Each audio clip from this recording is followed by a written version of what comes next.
네, 여러분 안녕하세요. 김현입니다. 지금 제 목소리가 들리시고 PPT 화면이 공유가 되고 있으면 설명에 참여에는 지장이 없으실 것 같습니다.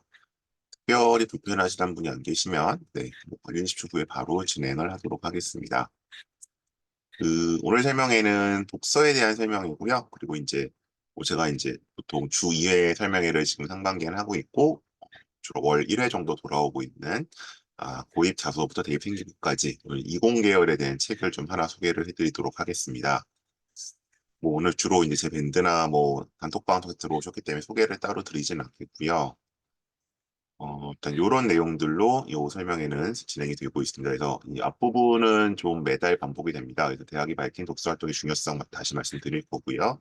그다음에 이제 고입이겠죠. 특목이나 자사고 입시에서 자소서에서 생기부에 어떤 책이 어떤 역할을 하는지, 즉 대입의 고입에서의 역할.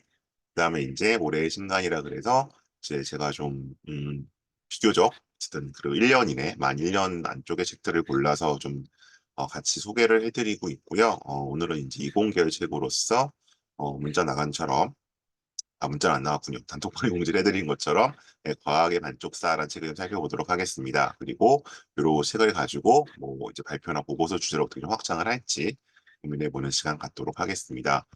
독서 설명회를 계속 드리는 이유는 이제 입시적으로도 중요한 측면이 있지만 이제 조금 뭐 제 이 약간 그 긴 학력상을 보시다시피 제가 어쨌든 대학에서 이제 리딩에 관련된 뭐 이제 인문사회 계열이니까 기본적으로 이제 뭐 그런 것들에 대한 조금 경력을 가지고 있다 보니까 좀 책을 좀 고르고 이것들을 활용하는 능력에 있어서 그런 것들이 이제 어떻게 활용되는지 이런 얘기들이 좀 진행될 것 같습니다. 고입 설명회가 주는 아니고요. 네, 대입과 고입 모두 관련된 내용들이고 이 책을 지금 고입에 활용하실지 대입에 활용하실지는 각자 이제 달려있는 문제일 것 같습니다. 네. 그래서 일단 서울대가 말하는 독서 활동으로 좀 넘어가 보겠습니다. 그러니까 이제 독서 활동이 입시라는 큰 책에서 어떤 의미를 가지고 있는지. 자, 요거 뭐 제가 매번 여러 차례 말씀드린 거긴 한데 다시 좀 반복해서 가면 요게 이제 언제 거냐면 2018년, 19년 그때 얘기인데 여기 보시면 이제 2024년도 이후, 그러니까 올해 대학 간 애들부터죠. 얘들부터는 이제 뭐 이런 식으로 축소가 된다라고 공지가 됐어요. 그리고 이제 오늘 설명의 부분 관련해서는 요 독서 활동 그러니까 이제 이런 식으로 생기부에 여전히 기재는 되죠. 뭐 이관규의 국어 교육을 위한 국어 문법론 이렇게 기재는 되는데 이 부분이 생기부상으로는 있지만 이제 대학 측으로 이제 넘어가지 않는다. 전산상으로. 그래서 독서 활동이 빠졌다라고 이제 보통 잘못 알려진 바가 있었습니다. 그죠? 네, 그래서 그럼 과연 독서가 필요 없는 것이냐? 그리고 이제 저는 유튜브에 뭐 일부 그 입시하시는 분들이 야, 대학 가려고 책을 읽을 게 아니라 문제를 하나 더 풀어야 된다라는 말씀도 하셨었는데 저는 이제 건국대 이상을 가려면 그렇지 않다는 말씀을 계속 드려왔죠. 그래서 이제 왜냐하면, 자, 서울대가 이제 서울을 어떻게 평가하냐에 대해서 보시면, 여기만 볼게요. 입학사정관은 학교생활기록부의 교과 학습 발달 상황, 학업 관련 수상 경력, 창의적 체험활동 상황, 독서활동 상황, 행특 및 종합 의견, 이런 것을 통해서 본다. 근데 이제 자기소개서는 없어졌죠. 그죠? 근데 여전히 뭐가 들어가 있다는 거예요? 독서를 본다는 얘기가 나와 있고요. 그다음 이제 더 중요한 얘기를 봤는데 서울대는 이제 지속적으로 독서를 계속 강조를 해왔잖아요. 그러다 보니까 독서는 모든 공부의 기본이다. 그래서 뭐 독서는 모든 공부의 기초가 되며 대학 생활의 기본 소양이다. 그럼 어떤 책을 읽어야 할까요? 수업 안에서도 답을 얻을 수 있습니다. 교과학, 인문학, 사회과학, 자연과학, 철학, 공학 분수를 수업 활동 중 선생님이 추천해 주실 수도 있고 토론 활동, 주제 탐구 활동에서도 관련 도서를 만날 수 있습니다. 독서 활동을 계속 보겠다는 의지를 서울대는 보여주고 있는 거죠. 그죠? 이제 마지막에 볼드체로 서울대학교는 독서를 통해 생각을 키워온 큰 사람을 기다립니다. 그러면 이제 드는 궁금증은 뭐냐 하면 아니 독서 상황은 생기부에서 안 받아본다면서 넘어가지 않는다면서 대체 독서를 뭐 어떻게 보겠다는 것이냐 그 의문이 남는데요. 그래서 이제 여기에 대한 답을 제가 이건 작년 자료입니다. 작년에 이제 여기 그 주요 5개 대학교에서 발표한 내용 가지고 계속 말씀드려 왔는데 경희대, 건국대, 연세대, 중앙대, 한국외대죠. 그러니까 이제 이거 보시고 뭐 우리에는 고도를 갈 거니까 필요 없어가 아니라 기본적으로 대학이 학생부 종합전형에서 어떻게 이제 평가할지를 이걸 좀 보셔야 되는 거죠. 그리고 여기 뉴라고 되어 있는 이유는 이제 소위 이제 24학년도 실시된 생활기록부 간소화 이후에 어떻게 이제 이 생활기록부를 이제 학종을 볼지를 대학 측이 밝혀놓은 겁니다.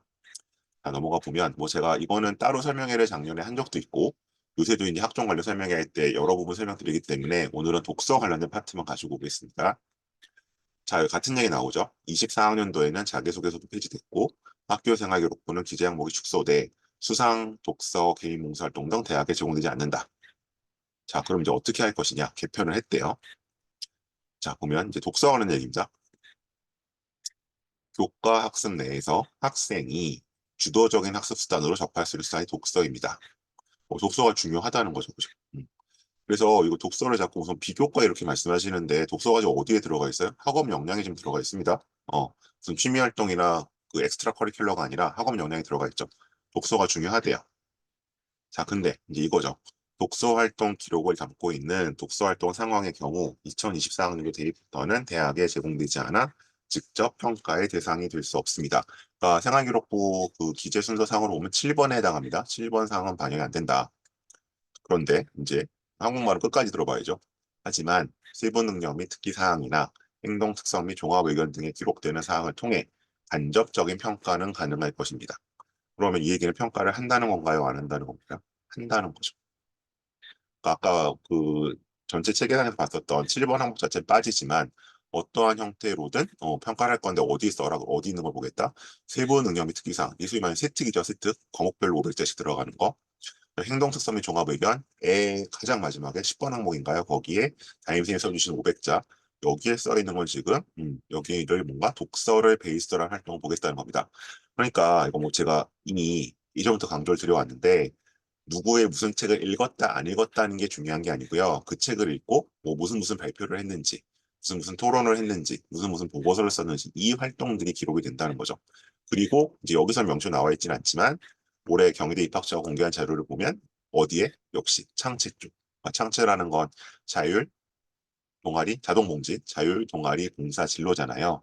근데 봉사에 쓸 여지는 없을 거고 책을 자율활동, 동아리활동, 진로활동에 들어간 독서활동 역시 평가의 대상이 된다는 거죠. 네. 그래서 자꾸 이제 그런 뇌피셜을 보지 마시고요. 듣지 마시고 대학생이 내놓는 이제 로데이터 이런 1차 자료를 보고 판단하셔도 대학의 독서를 보겠다고 했잖아요. 근데 왜 임의로 자꾸 이제 저 이거를 해석하는 사람들 전달하는 사람들이 이걸 왜곡하거나 이제 와전시키면 안 되겠죠. 네, 그래서 저는 그대로 전달해드리는 거고요. 자, 그다음에 이거는 이제 서울대학교 입시 웹진 아롤이라는 데서 가지고 온 겁니다. 이게 이제 22년도 거까지 나와 있는데 23년도 이후에 이제 서울대가 집필하지 않아서 이제 요건 걸 가지고 왔어요. 이제 이건 뭐냐면 이건 이제 서울대학교가 자기소개서에 이제 아이들이 읽은 책에 대한 걸 쓰도록 되어 있었는데 생기부에 있는 거 아닙니다. 자기소개서에 이제 뭐 21학년도까지는 3권, 그다음에 22학년도, 23학년도에 2권씩 그 책에 대해서 뭐 400조, 500조 쓰게 되어 있는데 지원자들 겁니다. 합격자는 아니에요. 그 친구들이 많이 읽은 책을 약간 데이터 어떤 통계를 낸 겁니다. 그래서 이제 뭐 이게 외세계의 절반은 굶주리는가는 전체 지원자 중에서 350명이나 써냈다는 거죠. 침묵의 목은 336명. 그래서 요 통계를 냈어요. 그래서 이제 이게 통계가 다 있습니다. 요 아로레는 데 가시면.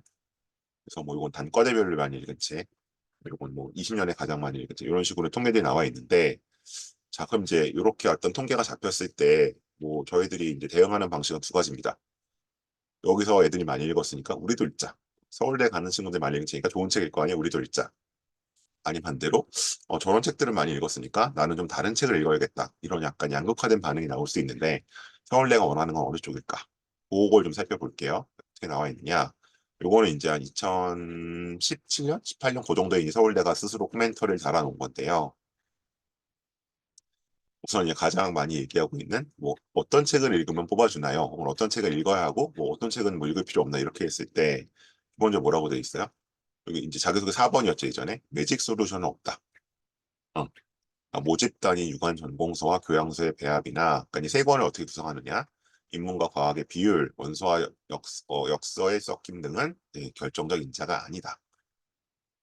기회가 될 때마다 부단히 안내하듯 대학 입학에 유리한 책은 없다. 음.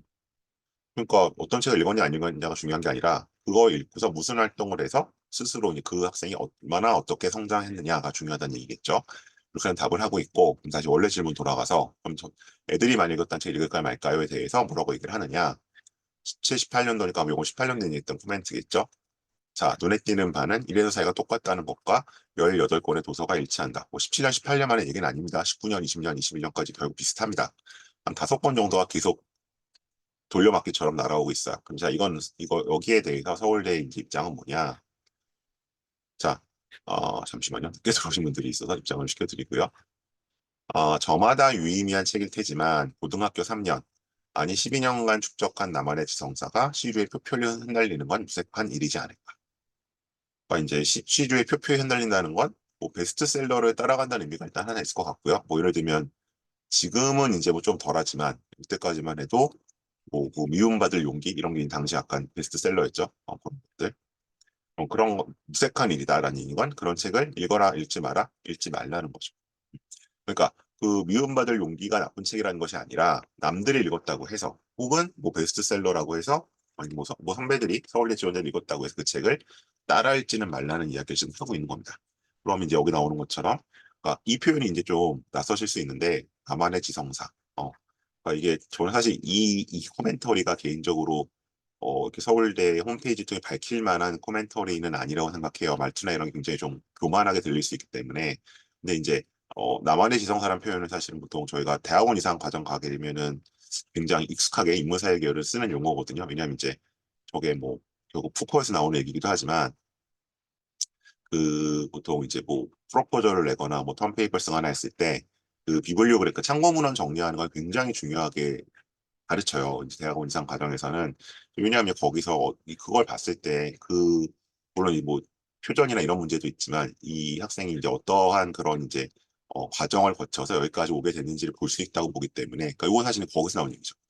이걸 뭐 고등학생한테 적용하는 게 적절한지 모르겠습니다만 기본적으로 약간 그런 이제 아카데믹한 마인드를 봤을 때는 이 이제 자신 베스트 책 몇 권을 고르는데 이게 남의 영향을 받으면 안 된다는 이야기를 기본적으로 하고 있는 거예요. 그래서 이 책을 읽으면 안 되는 것은 아니지만 이 책을 포함해서 뭔가 자신만의 독서 리스트가 필요하다라는 이야기를 하고 있는 거죠. 그리고 그 책을 읽고 뭔가 보고서를 쓰던 뭐 발표를 하던 뭐 이런 활동들을 생활기록부에 넣어달라라고 지금 서울대는 요구를 하고 있는 겁니다. 자, 이거 이제 여기까지였고요. 자, 그럼 고입에서 책은 어떻게 쓰이느냐?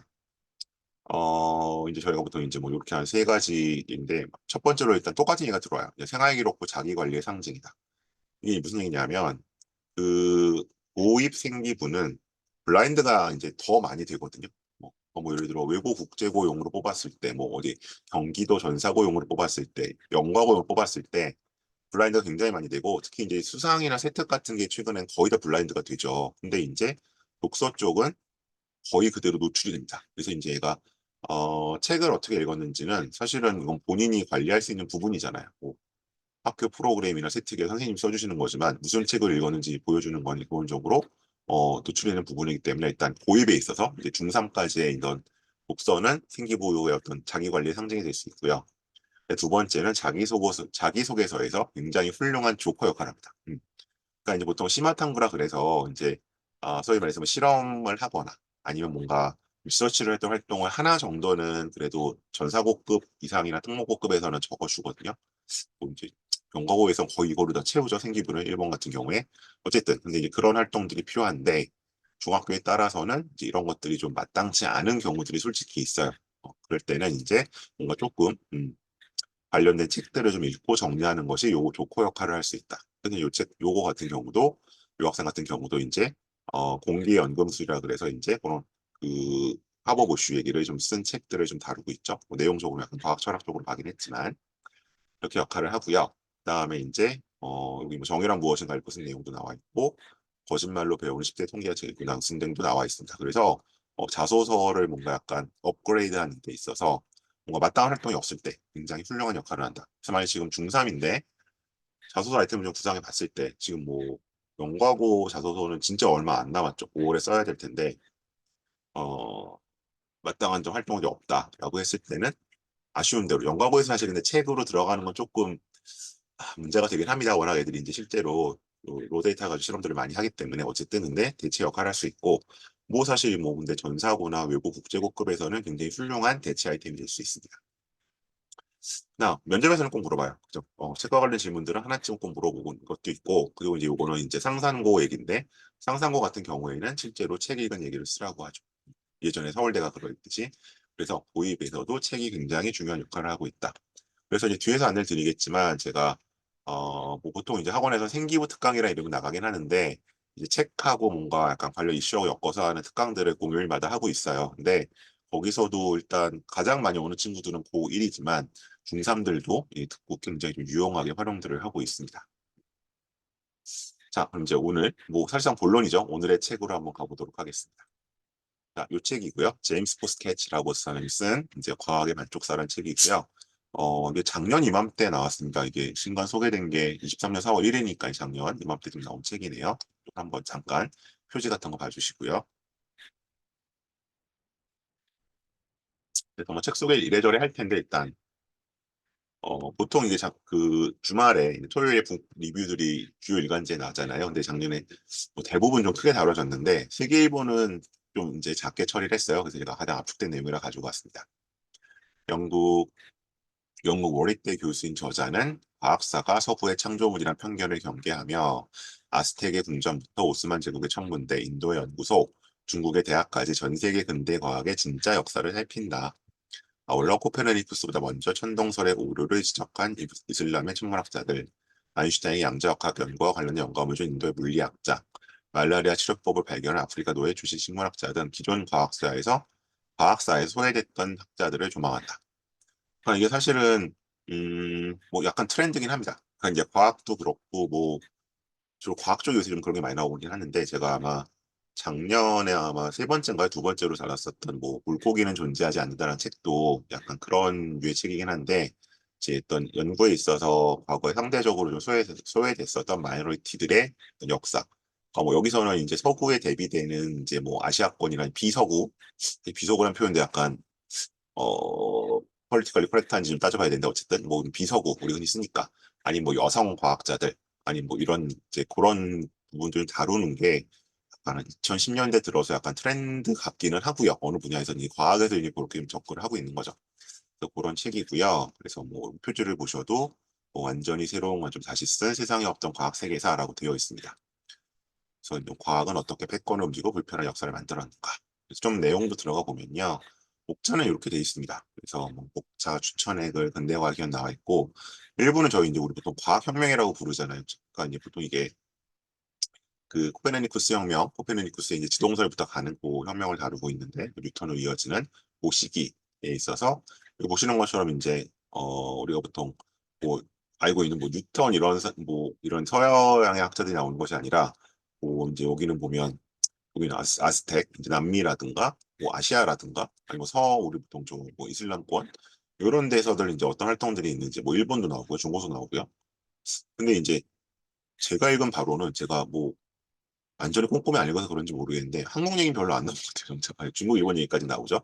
그리고 이제 여기서 3부에서는 이런 얘기들, 4부에는 이런 얘기 나옵니다. 그래서 그러니까 뭐 그냥 한마디로 요약하면 어, 과학의 발전에 과학의 발전이 서양에서만 있었던 건 아니라 이제 동양에서도 있었다 정도로 좀 요약이 되는 것 같아요. 그리고 미리 좀 말씀드리면 저는 근데 이제 이 기본적인 이제 이 저자의 앵글 및 어프로치에 대해서는 조금 회의적입니다. 조금 회의적. 그 뒤에 가서 말씀드릴게요. 어쨌든 이런 내용들이 좀 담겨 있고요.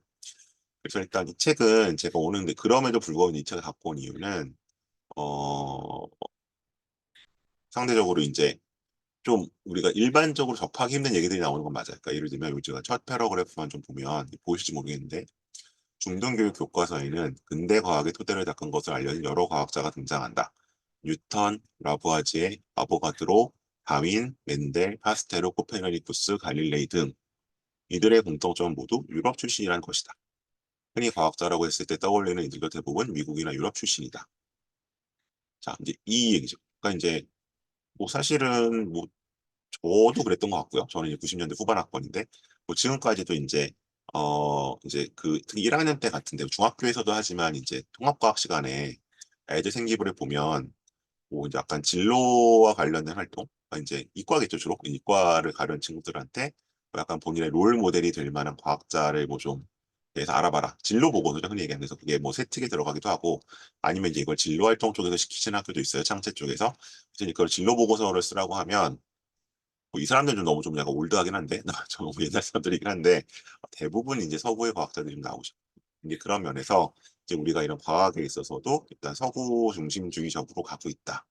데 대해서 이 저자가, 우리 저자도 이제 서양 사람이긴 하지만 어쨌든 약간 의문을 제기하고 반대쪽을 보여주고 있다는 거죠. 그래서 좀 더 가보면 과학사는 근대 과학이 유럽에서 태동해 유럽에서 발달한 것처럼 서술했다.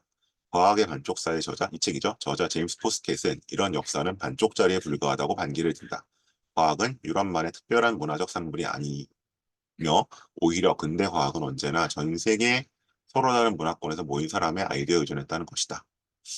네, 뭐 이제 기본적으로 이제 이런 문제의식이라고 하죠. 문제의식이 좀 출발을 하고 있는 책입니다. 그래서 일단 뭐 이제 아까 봤던 것처럼 뭐 아시아, 뭐 이슬람, 여러 이제 과학자들의 이야기를 기본적으로 이제 지금 하고 있는 것이죠.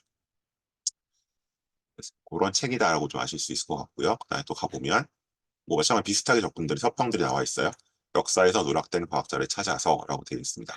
그럼 이제 뭐 어떤 과학자들이 나와 있느냐? 여기 나와 있는 것처럼 코페르니쿠스보다 먼저 천동설의 모순을 발견한 이슬람 천문학자, 아인슈타인의 양자역학에 영감을 준 인도의 물리학자, 이런 사람들 얘기가 좀 나온다는 점, 뭐 훨씬 많이 나오긴 합니다. 그다음에 뭐 예를 들면 이런 거죠. 요 제가 뒤에서 말씀드리긴 할 텐데 11세기 이집트에서 저술 활동을 하던 이븐 아라이삼은 오래전부터 프톨레마이오스의 우주 모델, 즉 행성이 완벽한 원을 그린다고 움직인다는 개념에 모순이 있다는 것을 지적했다. 이후 13세기 페르시아의 나스티르 알리아투시는 행성들이 두 개의 줄을 이루고 있다고 가정해 이 문제 해결 방법을 제안했다. 이런 식으로 어쨌든 얘기를 했다는 거죠. 그래서 여기 이제 우리가 이제 교과서에서는 자주 볼 수 없었던 다른 과학자들, 이제 우리도 이제 상대적으로 비서구잖아요. 그럼 비서구 과학자들의 역사들이 나온다는 면에서는 정말 유의미한 것 같습니다. 그래서 이런 책이고요. 상당히 두께도 있고, 그래서 이제 뭐 이건 출판사에서 내놓은 자료를 보면 뭐 나름 이제 주요 미디어의 추천을 받았다라고 얘기 나와 있고, 시기적으로 보면 대항해 시대부터 신냉전까지, 사실 대항해 시대란 말도 근데 보면 서구 중심적인데 서양 열강에 무시되었던 비유럽 과학자 이야기로 추적한 도발적인 역사 교양서 표현을 하고 있고요. 그리고 이제 뭐 이런 식으로 추천하는 글들이 나와 있고요. 좀 익숙한 사람들이죠. 그래서 이제 왜 우리가 뉴턴, 다인, 아인슈타인만 떠올려야 되느냐, 이런 얘기들로 책을 얘기를 하고 있습니다. 일단 여기까지가 좀 책에 대한 간략한 소개고요. 근데 되게 좋은 책 같은데 왜 저는 조금 회의적이란 반응을 보이느냐? 이건 이제 제가 저의 약간 개인적인 뭐 취향의 문제일 수도 있고, 왜냐하면 우선 두 가지인데 이, 이 자연과학만 이런 건 아니거든요. 그러니까 뭐 역사 소설도 마찬가지고 뭐 무슨 학문이건 간에 서구 중심적으로 우리가 서술이 되어 있는 거는 사실 과학의 문제만은 아니잖아요. 그러니까 저는 과학 전공자가 아니기 때문에 이제 저는 정치학과 국제정치학 공부하는 사람 입장에서 혹은 법학을 잠깐 공부한 입장에서 다 마찬가지거든요. 그러니까 그러다 보니까 약간 뭐 과학만 그런가? 과학 그게 뭐 그렇게 엄청나고 새로운 일일까라는 약간, 뭐 이건 제가 이제 좀 그쪽 공부를 했고 나이 먹었기 때문에 그랬을 수도 있습니다. 상대적으로. 그래서 이제 이것이 뭐 그렇게 여기서 막 이제 강조하는 것처럼 엄청나게 도발적이라는 생각은 좀 안 드는 측면은 하나 있고, 네, 두 번째는 그 사실 이거 자체가 프레임이 결국 말려간다는 생각을 저는 하고 있거든요. 그러니까 뭐 이제 좀 다른 분야로 좀 더 익숙한 얘기로 오면 뭐 예를 들어서 뭐 그 우리 이제 동양의 어떤 전통적인 뭐 예를 유교나 아니면 뭐 동양 문화권 비판을 할 때 우리는 뭐 평등주의적인 사고가 굉장히 약했었고 과거에 뭐 인권 의식이 미약했고 뭐 이런 얘기들을 보통 비판을 하면 거기서 되게 이제 반론들을 펴잖아요. 그러니까 뭐 예를 들어 예전에 얘기했었던 뭐 이래 애민 사상이라든지 뭐 민본 사상이 결국 민주주의고 뭐 인권 사상이다. 근데 되게 이제 어떻게 보면 약간 방어적이고 궁색하게 나간다고 저는 개인적으로 생각을 하거든요. 뭐 그거 그냥 없는 거니 없다고 하면 되는데 자꾸 뭔가 비슷한 게 있었다고 말하는 것 자체가 조금 오히려 그런 이제 서구 중심적 프레임에 묻어가는 말려드는 것 같은데, 저 솔직히 개인적으로 이 관점도 좀 그런 것 같아요. 그러니까 예를 들어서 뭐 지동설이 코페르니쿠스가만 주장한 게 아니고 그 비슷한 주장을 한 사람이 이슬람에도 있었다. 양자역학이 아인슈타인 게 아니고 그 사람은 인도 물리학자가 영감을 줬다. 뭐 영감 주는 게 중요하긴 한데 어쨌든 공인 받는 게 결국 중요한 거잖아요. 그죠? 그래서 이거 자체가 약간 좀 방어적이고 오히려 이제 서구 중심주의에 더 끌려가는 게 아닌가라는 생각이 들어서 저는 이 책이 이제 이 약간 세이즈 포인트로 삼고 있거나 그런 포커싱한 데 대해서는 별로 아규먼트를 다루는 건 저는 별로 추천을 드리고 싶진 않고요. 이제 제가 이제 발표 보고서나 주제 확대를 하자는 건 이제 이런 부분들이에요. 예를 들어서 뭐 이것도 한번 다뤄볼 수 있겠죠. 이런 과학자들이 있었는데 그럼 과학 천재 유료가 있었을까? 그러니까 이제 이걸 꼭 뭐 우리는 뭐 뉴턴에 대응하는 누가 뭐 어디 이슬람에 누가 있었고 아인슈타인에 대응하는 누가 인도 이렇게 가진 말고 그냥 뭐 이슬람에서도 아니 인도에서도 중국에서도 이러한 과학적인 발전이 있었다 정도를 살펴보는 건 충분히 가치가 있다고 생각을 하거든요. 그래서 뭐 이런 걸 한번 좀 이제 따져볼 수 있으니까 차라리 그러니까 우리 노벨상 콤플렉스가 있잖아요. 한국이 어쨌든 비서구권에서 그러면 조사를 좀 해보는 거죠. 그러니까 노벨 평화상을 우리가 받았지만 예전에 김대중 대통령이 과학상은 받은 적이 없으니까. 그래서 이제 그럼 노벨 과학상도 혹시 서구 중심적인가? 그래서 우리가 못 받는 건가? 약간 이런 고민들을 한번 보고서로 풀어볼 수는 있을 것 같아요. 그래서 이제 제가 그냥 가장 벤치마킹 할 수 있는 기사를 하나 가지고 왔는데 이건 작년 가을이에요. 왜냐하면 이 제목 기사처럼 10월이면 반복되는 노벨상 아리 100년을 이용한 한탄 뭐 이런 얘기 나오잖아요. 근데 이거 사실 근데 그 우리만 못 받았지 일본은 많이 받았죠 상대적으로. 그래서 중국도 받은 적이 있고 그래서 여기 보시면 요 기사가 되게 이제 그런 보고서 쓰기 정리가 잘 되어 있는데 아, 노벨상은 왜 최고의 상인가? 뭐 노벨상은 누가 어떻게 뽑나? 그다음에 이거죠. 노벨상 아니라 한국만의 현상인가? 그리고 여기 이제 마지막 서구 중심, 남성 중심 논란이 있기는 있다는 거죠. 그래서 노벨상 말고 공정하냐? 라는 얘기 나오고 있는데 뭐 쭉 얘기 나오는데 근데 이제 또 요 기사만 보자면 공정하다는 겁니다. 비교적. 근데 뭐 반론을 제기할 수도 있겠죠. 그래서 그러면 노벨상이 아무래도 서구가 많이 갔는데 정말 서구의 이 정말 그런 실적을 많이 내서 그런 것인지 아니면 여기서도 뭔가 약간 유로센트리즘이 작동을 하고 있는 것인지 어쨌든 이것들을 한번 그냥 막연하게 하지 말고 한번 그럼 역대 수상자들이 쭉 한번 이제 좀 통계를 내보면서 어 분석을 해보는 그 정도 보고서는 좀 가능할 것 같아요. 그래서 그냥 막연하게 뭐 과학도 서구 중심적이야라고 그런 이제 요즘 말로 국뽕에 기대는 주장만이 아니라 실제 데이터를 해보고 뭐 아니면 아니고 그런 검증해보는 작업도 충분히 하나의 보고서로서는 가치가 있을 것 같다. 이제 요 책에서 약간 모티브를 얻어서 넘어오는 겁니다. 왜냐하면 이제 일본은 노벨상을 많이 받았거든요. 어, 근데 이제 뭐 이런 이제 관련된 지수도 통해서 어쨌든 이제 피의노 리스 이런 것좀 나오는 것도 있고 그래서 요건 이제 언제 기사죠? 올해 기사인 것 같은데 얼마 안 됐네요. 올해 4월 기사네. 노벨상이 확 줄었다 상대적으로. 줄었나요? 역대 노벨상 수상자 외국 적분 28명의 과학 분야에서 25명. 아시아의 압도적인 성과지만 일본 내부에서 노벨상 광기란 명예가 옛날에 어쨌든 최근에는 줄었기 때문에. 그래서 이제 공대와 의대를 통합한다. 우리나라에서는 또 이런 또 난리가 나겠네요. 어쨌든 뭐 이제 이런 식으로 일본이 어떻게 대응하고 있는지 또 한번 같이 연관지어서 살펴볼 수 있겠죠. 자, 다음 이제 이건 이제 제가 저자의 요건 아큐먼트 약간 반론을 펴려고 갖고 온 건데 책엔 이렇게 얘기한다는 겁니다. 이 저자죠. 제주 어릴대 과학기술 영국 어릴대 과학기술 교수 제임스 포스켓이 이렇게 말한다. 과학은 유럽만의 독특한 시도가 낳은 결과물이 아니다. 지금껏 그랬던 적도 없다. 음. 그럼 이제 유럽 이제 우리가 뭐 예를 들어서 자본주의 같은 걸 자본주의 발전과 산업혁명을 설명한 여러 가지 중에서 이제 우리가 많이 듣는 얘기 중에 하나는 막스 베버가 하는 얘기가 그런 거잖아요. 이제 크리스천리티가 이제 그런 기독교 문명, 프로테스탄티즘이 굉장히 중요한 역할, 문화적으로 설명하는 게 있는데 어떻게 보면 이 사람은 좀 반대로 얘기를 하는 거죠. 그런 문화적인 것이나 어떤 배경적으로 특정한 어떤 뭐 과학혁명이나 과학문화가 형성됐다고 볼 수는 없다. 근데 이거는 사실은 좀 논쟁적일 것 같아요.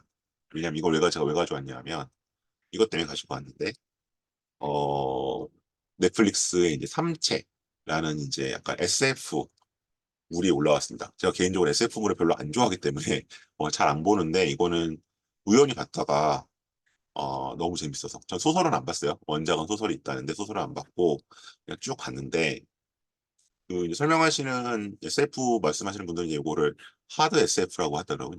그러니까 정말 이제 우리 같은 SF를 이제 뭐 공상 과학 뭐 이렇게 표현 번역들을 하잖아요. 근데 정말 그 공상 그러니까 굉장히 이제 그 과학적인 게 많이 과장되어 있거나 앞서가 있는 그러니까 약간 과학적인 합리성이나 인과관계가 좀 떨어지는 걸 이제 소위 돼 있고 굉장히 이제 정교하게 하나하나 따져가면서 한 게 하드라고 하는 용어이 하드 SF예요. 그래서 저 사실 제가 이걸 가지고 5월 달 생기부 수업을 좀 해볼까 생각 중인데 과학 관련해서도 어쨌든 자 이거 왜 얘기하냐면 이거 신문 기사 몇 번 나왔었는데 이 앞부분에 보면 이게 중국 소설이기 때문에 그 문화대혁명에서 그 물리학자가 탄압받는 장면이 나와요. 앞에 한 4, 5분 이 굉장히 중요한 건데 그래서 이제 뭐 예를 들면 뭐 여기 지금 보면 되게 뭐 그때도 좀 그랬겠지만 어쨌든 뭐 그래서 아인슈타인의 상대성 이론을 가르친다. 근데 그럼 뭐 상대성 이론을 그럼 뭐 그럼 끝에 뭐가 있냐? 그럼 빅뱅으로 가잖아요. 이제 우주 기원론. 그럼 이제 그러면 뭐 너는 과학자라면서 그 막 그 비판의 대상이 되는 과학자한테 여기 이제 홍위병들이 너는 뭐 신의 뭐 유물론을 부정하는 것이다. 뭐 이렇게 몰아세우고 그다음에 뭐 뒤에도 이제 보면 그 딸이 뭔가 이제 일을 하는데 뭐 외계인하고 통신하기 위해서 태양을 향해서 이제 그런 전파를 쏴서 증폭을 시키자 뭐 이렇게 얘기를 하니까 아니 태양은 이제 무슨 그 그죠? 마오쩌둥의 상징인데 어떻게 태양에 감히 전파를 쏘자고 하느냐 뭐 이런 식으로 약간 이제 그 정치 쉽게 말하면 정치인 원리가 이제 과학을 압도하는 거죠. 예, 과학적인 이제 원리가 발붙일 수 없도록. 그래서 그럼 이제 저는 이제 뭐 이런 이제 이런 배경들 뭔가 과학의 자유로운 발전이 어려운 뭐 정치 체제라든지 아니면 사실은 유럽도 그랬잖아요. 유럽도 기본적으로 과학혁명 이전의 시대까지는 신의 시절이었기 때문에 그래서 이제 사실은 뭐 갈릴레오가 이제 그 종교 재판도 받고 그랬던 거 아닙니까? 그러면 저는 뭐 이러한 어떤 백그라운드 자체도 과학의 발전에서 굉장히 중요한 요소가 아닌가. 뭐 정치 체제라든지 아니면 사회적인 뭐 시대 정신이라든지 그래서 이 저자가 얘기하는 것처럼 어 저는 어떻게 보면 이제 그러니까 유럽 자체가 라기보다는 그 소위 말하는 14세기부터 16세기까지의 유럽의 어떤 컨텍스트 자체가 이런 과학기술 발전을 가능했다고 봐야 되는 게 아닌가. 이렇게 약간 조금은, 어, 약간 이건 이제 인문학적인 주제죠. 그런 식의 접근도 충분히 가능하지 않을까라고 생각을 합니다. 그래서 이 저자의 주장에 대해서 이제 약간 카운터 아규먼트가 되겠죠. 그런 걸 제기할 수 있을 것 같고요. 그래서 저는 이제 요거 3차가 좀 떠올랐어요. 그래서 저게만 계속됐으면 중국이 이제 과학기술 이런 거는 뭐 사실 이거를 이제 이미 잃어버린 10년, 20년 얘기를 하잖아요. 실제로 역사적으로 봐서도 과학기술에 똑같이 적용될 수 있겠다는 생각이 좀 들었고요. 대비되는 면으로서. 그다음에 이제 좀 구체적 책의 내용으로 가면 제가 이 책을 이제 활용하는 그 뭐 고등학생이나 중학생이나 가장 이제 그냥 초보적으로 활용하는 방법은 진로 보고서일 것 같아요. 그러니까 진로 탐색 보고서를 쓰는데 예를 들어서 이제 뭐 아주 그냥 단적으로 얘기하면 그런 코페르니쿠스 뭐 천문학자가 난 되고 싶어 누구처럼 코페르니쿠스처럼 말고 그럼 이제 뭐 여기 누구누구 나오는 이슬람 천문학자처럼 뭐 이제 이렇게 한번 좀 다르게 잡아보는 거. 왜냐하면 기본적으로 생활기록부라는 거는 다른 친구들보다 우수하면 물론 좋겠지만 그 우수성을 보여주기 사실은 어려운 문제고요. 어 가장 이제 전략적인 방법 중에 하나는 차별성이거든요. 근데 뭐 예를 들면 얘는 천문학자가 되고 싶은데 아이들은 뭐 코페르니쿠스 뭐 누구 뭐 케플러 다 이렇게 나와 있는데 얘는 갑자기 이제 뭐 이슬람 천문학자 누구 이렇게 나오면 약간 달라 보일 거 아니에요. 더 알아봤다는. 그래서 약간 그런 식으로 활용하시기에는 충분히 가치가 있는 책이라고 생각을 하고요. 마찬가지 물리학자 뭐 엄청 많죠. 그죠? 제가 이제 이 이공계 전공자가 아니다 보니까 아는 물리학자가 뻔하긴 하지만 근데 그런 약간 서양이나 이제 미주권이 아니라 다른 세계권의 물리학자를 많이 본인이 된다면 조금 더 차별화된 생기부가 가능하겠죠. 자, 그런 면에서 보면 자, 요건 제가 기사를 하나 찾아왔는데 한번 잠깐 봐주실까요? 이분 나라의 삶이라고 아까 약간 그런 홍보 자료에 나왔던 사람이에요.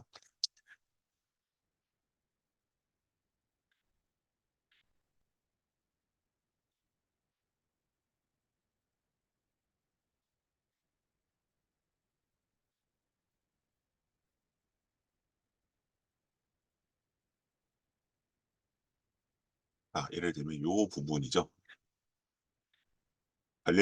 갈릴레오가 피사의 사탑에서 쇠공을 떨어뜨려 아리스토텔레스의 이론을 검증했다는 이야기는 유명하다. 그래서 일본 물리 교사들은 과학적인 실험이 갈릴레오로부터 시작된 것으로 가르치기도 한다. 하지만 사실이 아니다. 갈릴레오보다 600년 앞선 이븐 아라이삼이 가설을 실험적으로 증명하는 과학 방법론을 제안했다. 더 나아가 과학적인 방법을 적용해 수많은 과학 지식들을 체계화시켰다. 교과서가 이븐 아라이삼에게 가혹한 반면 갈릴레오에게는 너무 간대하다. 이런 식으로 이거 이제 요거는 뭐 기사 19년이니까 뭐 지금도 여기 계신지 이제 확인을 못했으면 어쨌든 대전과학고 선생님께서 이렇게 이제 교과서에서도 약간 서구중심적인 관점이 나왔다고 얘기가 들어오잖아요. 그래서 이제 뭐 이런 식으로 이제 그러면 뭐 나는 갈릴레오 무슨 뭐 갈릴레오를 제가 쓰는 경우 많이 보지 못했지만 어쨌든 조금 더 이제 다른 학자들을 자신의 어떤 롤 모델이나 진로에 있어서 이제 그걸 삼는 것으로서 여기 이제 그런 학자들이 워낙 많이 나오니까 한번 접근해 보시면 어떨까라고 생각이 들고요.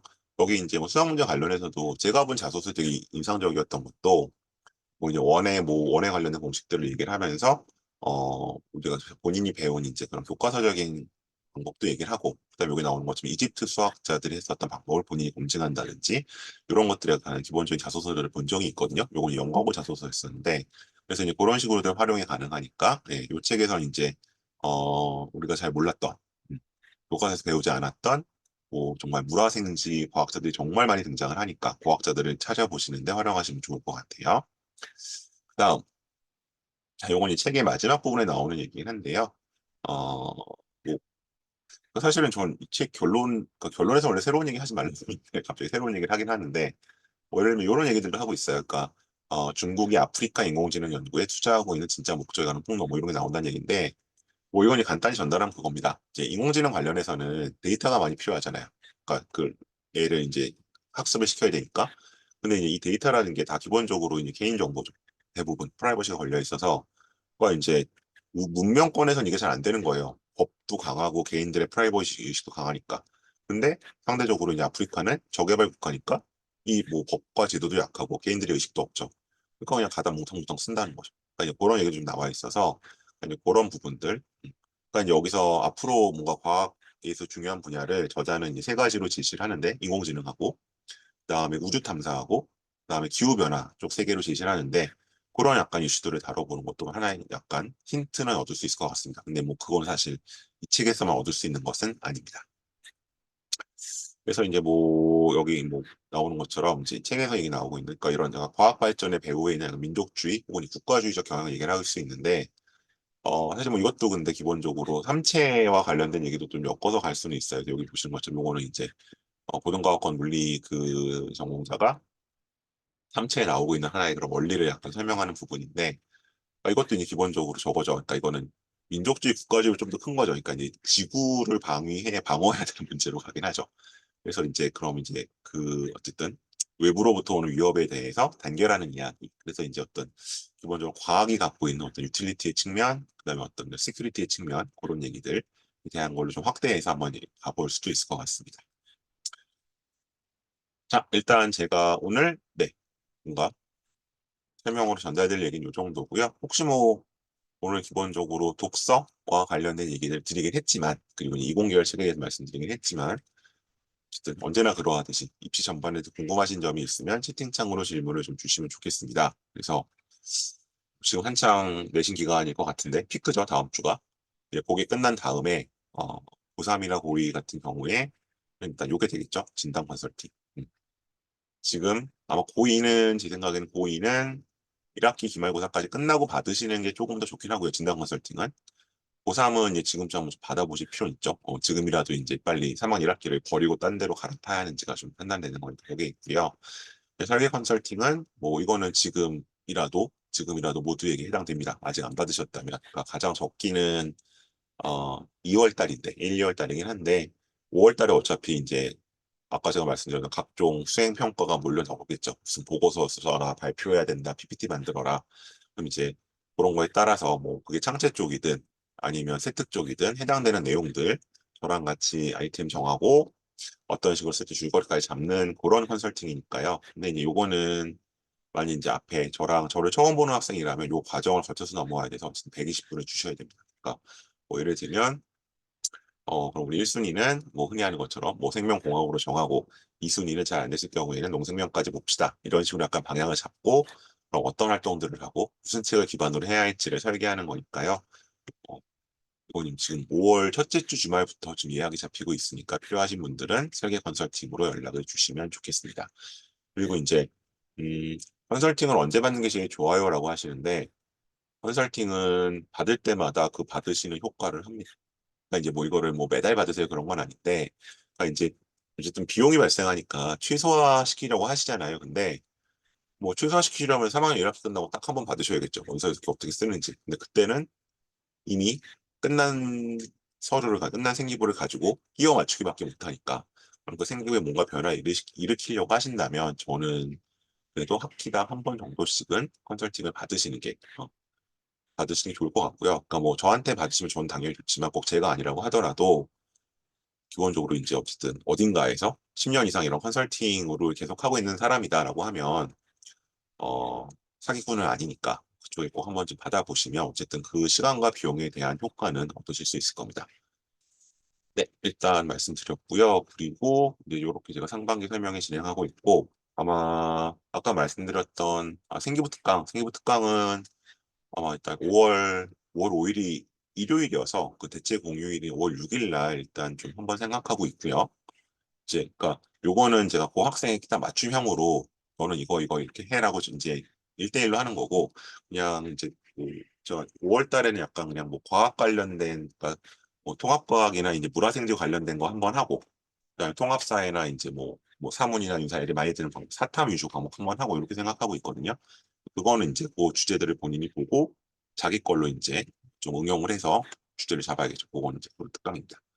일단 두 가지가 있고요. 네, 뭐 다시 공지를 드리도록 하겠습니다. 1대1 컨설팅은 여기 이제 뭐 제 연락처 대부분 아실 테니까 거기로 문자 남겨주시면 저랑 이제 약속 잡아서 진행하시면 될 것 같습니다. 네, PPT 좀 앞으로 돌려놓고요. 질문들 나오면 질문 받도록 하겠습니다. 네, 질문 주세요.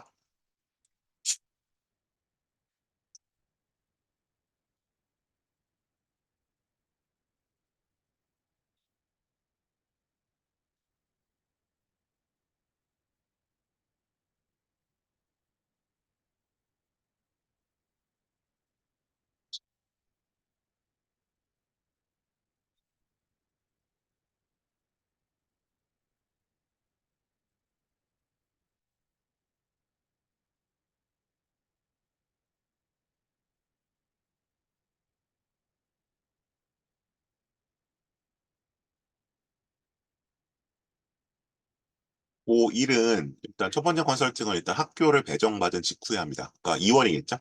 그러니까 뭐 이제 일반 고면 배정이 2월이니까 2월 있고 뭐 그 전에 학교 결정되면 1월에 하기도 하고요. 그래서 전체적으로 이제 뭐 요새는 어쨌든 보통 수시를 일단 생각하니까 대부분의 학교에서 뭐 내가 교과로 가려면 어느 정도 내신 받아야 되고 이 학교에 학종으로 가려면 어느 정도 뭐를 활동을 해야 되고 그런 이제 약간 큰 로드맵을 그리는 걸 보통 2월 달에 많이 하고요.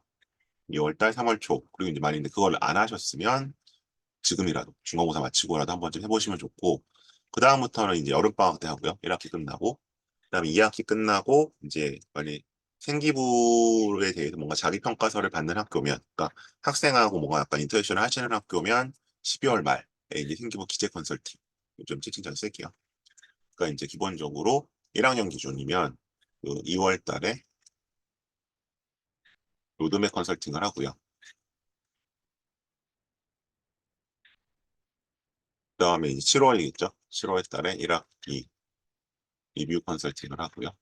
플러스 이제 2학기 설계겠죠.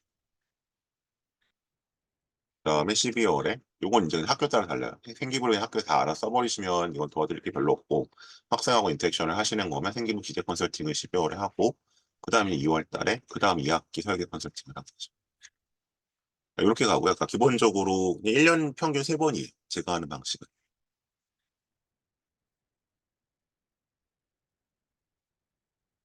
네, 또 다른 질문 있으실까요?